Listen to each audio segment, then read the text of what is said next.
Have you ever wondered which habits can transform you into a person of higher value, following the teachings of Stoicism? Discover the 7 essential habits to empower your life according to the principles of Stoicism. Embark on the journey of personal growth and unveil how these age-old practices can shape your existence in extraordinary ways. Habit number 1, Amor Fati. Amor Fati, a concept introduced by Friedrich Nietzsche, embraces the idea of unconditionally loving one's own destiny. Amor Fati, literally love of fate, encourages embracing everything that happens in life, both positive and negative, as integral parts of our existence.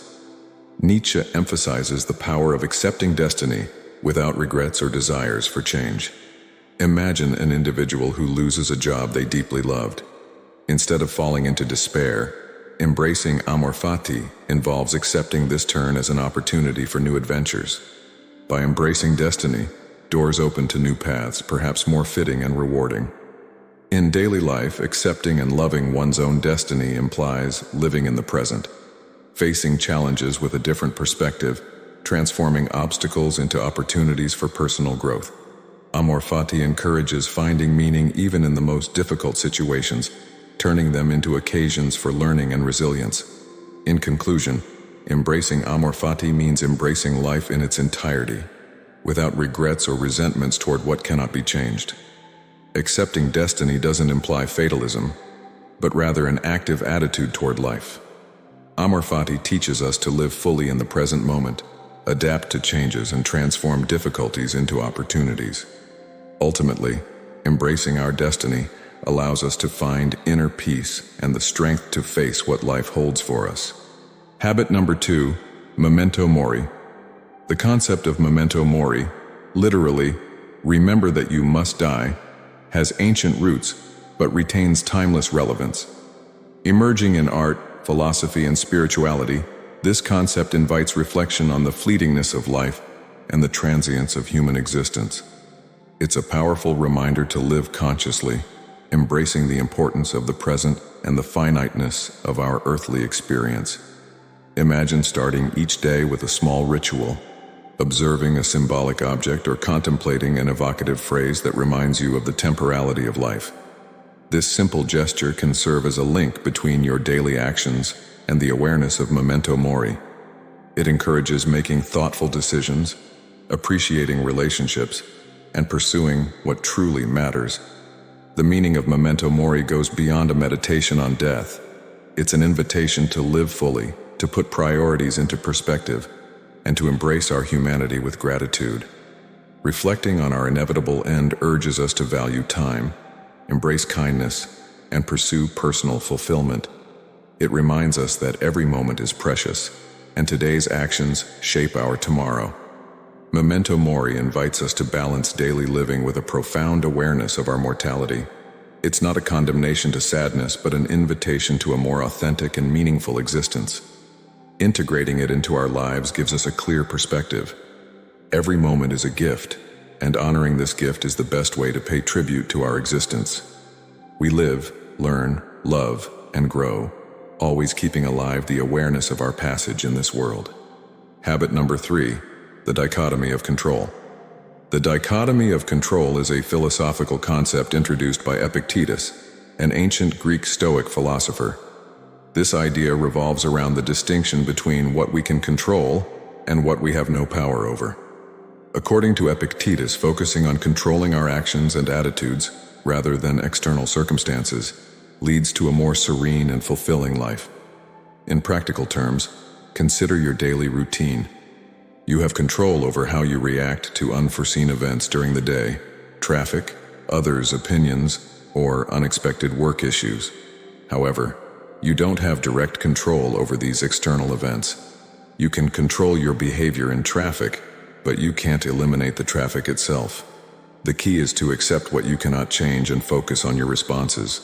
A clear example is how we handle interpersonal relationships.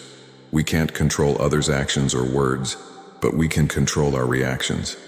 If someone criticizes us or acts in ways we can't influence, we can choose not to be influenced by these situations and remain calm, rather than reacting impulsively. The fundamental teaching of the dichotomy of control is that Investing energy in things beyond our control is a source of stress and frustration.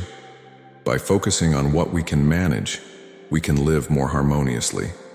This doesn't mean completely ignoring external situations, but rather accepting reality and acting accordingly.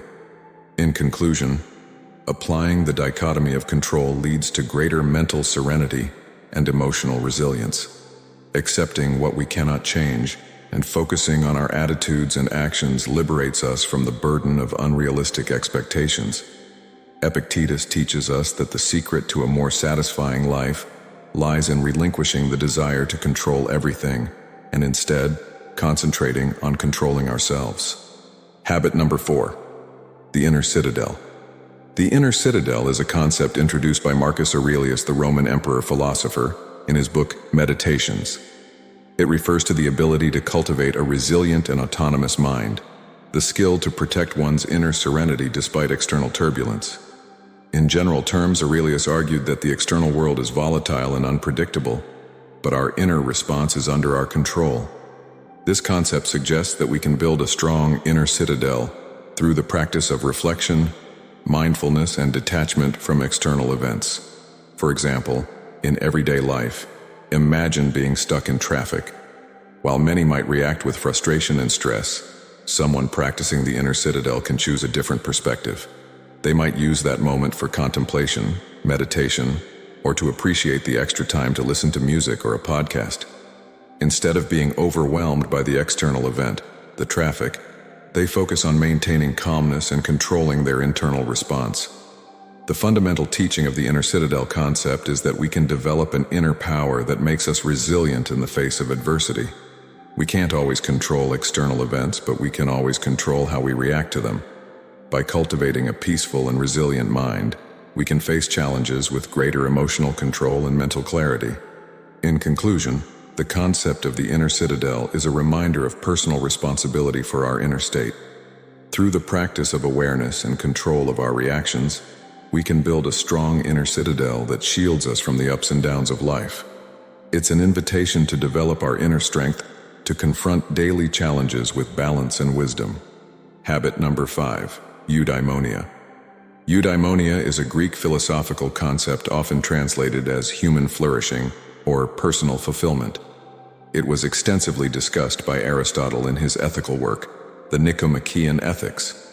It's not just about experiencing momentary pleasure, but rather about pursuing a life of virtue, meaning, and purpose. Imagine being a teacher who loves their profession and practices eudaimonia. Every day, you strive to inspire your students to discover their passion.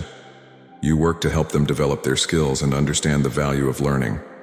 This commitment isn't solely based on personal gratification, but on building a better society through education. In everyday life, eudaimonia can be achieved through small gestures. For example, assisting an elderly neighbor, engaging in an activity you're passionate about, or volunteering for a meaningful cause. These actions generate satisfaction and a sense of accomplishment, contributing to lasting happiness rather than fleeting moments of pleasure. Considering the teaching of eudaimonia, we learn that happiness doesn't come from material goals or momentary pleasures, but from the constant practice of virtue, personal growth, and helping others.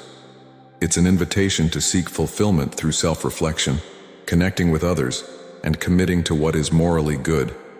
In conclusion, eudaimonia is more than mere momentary happiness.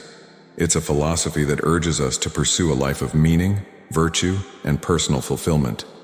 Its teaching encourages us to cultivate meaningful relationships, pursue knowledge, and contribute positively to society. When we seek happiness through personal fulfillment and virtue, we can find a deeper sense of satisfaction and contentment in our existence. Habit number 6, negative visualization. Negative visualization, or finding light in the shadow, is a philosophical concept introduced by Seneca, the Roman Stoic philosopher of the 1st century AD. It invites contemplation of negative events or loss by imagining the worst possible circumstances. This practice aims to prepare the mind to face potential adversities, developing a perspective of gratitude and resilience. Imagine having to face a difficult moment. You might visualize the loss of a loved one or failure in an important area. This isn't an exercise in pessimism, but a tool to appreciate what we have in the present, acknowledging the fragility of life and circumstances. For instance, in daily life, imagine losing access to running water for a whole day. This visualization allows you to appreciate the convenience of having water at hand and might prompt you to conserve it better or to be more mindful of its value. In conclusion, the value of negative visualization lies in teaching gratitude and resilience. By practicing this technique, an awareness of the transience of things develops, encouraging us never to take anything for granted. It teaches us to manage our emotions better and be more prepared to face difficulties when they arise, transforming the perspective on challenges into opportunities for personal growth. Remember, negative visualization doesn't seek to fuel anxieties or fears, but rather to prepare the mind to face potential difficulties with a more balanced and constructive perspective. When we understand the ephemeral nature of our experiences and material possessions, we can learn to live with gratitude and adaptability, finding strength in our vulnerabilities. Habit number 7, gratitude. The practice of gratitude, often attributed to Robert Emmons, a scholar of positive psychology, is a powerful tool for improving mental and emotional well-being.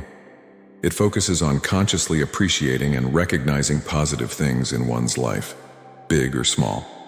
Imagine an ordinary day, waking up with gratitude for a restful sleep, appreciating the quietness of the morning or the warmth of the sun.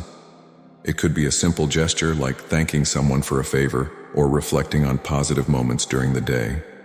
These acts can transform perspective, generating positive emotions and reducing stress. For example, take the simple act of keeping a gratitude journal. Every evening, jot down 3 things you're grateful for that day. It could be a stranger's smile, a kind gesture, or simply gratitude for food on the table.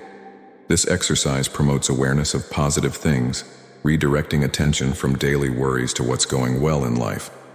Reflecting on the teaching of gratitude reveals several benefits. Apart from improving mood, this practice can increase mental resilience, improve interpersonal relationships, and promote overall mental health. In a world often focused on challenges and dissatisfaction, gratitude offers an antidote, encouraging a more optimistic perspective and an attitude of appreciation towards life. In conclusion, the practice of gratitude is a key to a happier and more fulfilling life.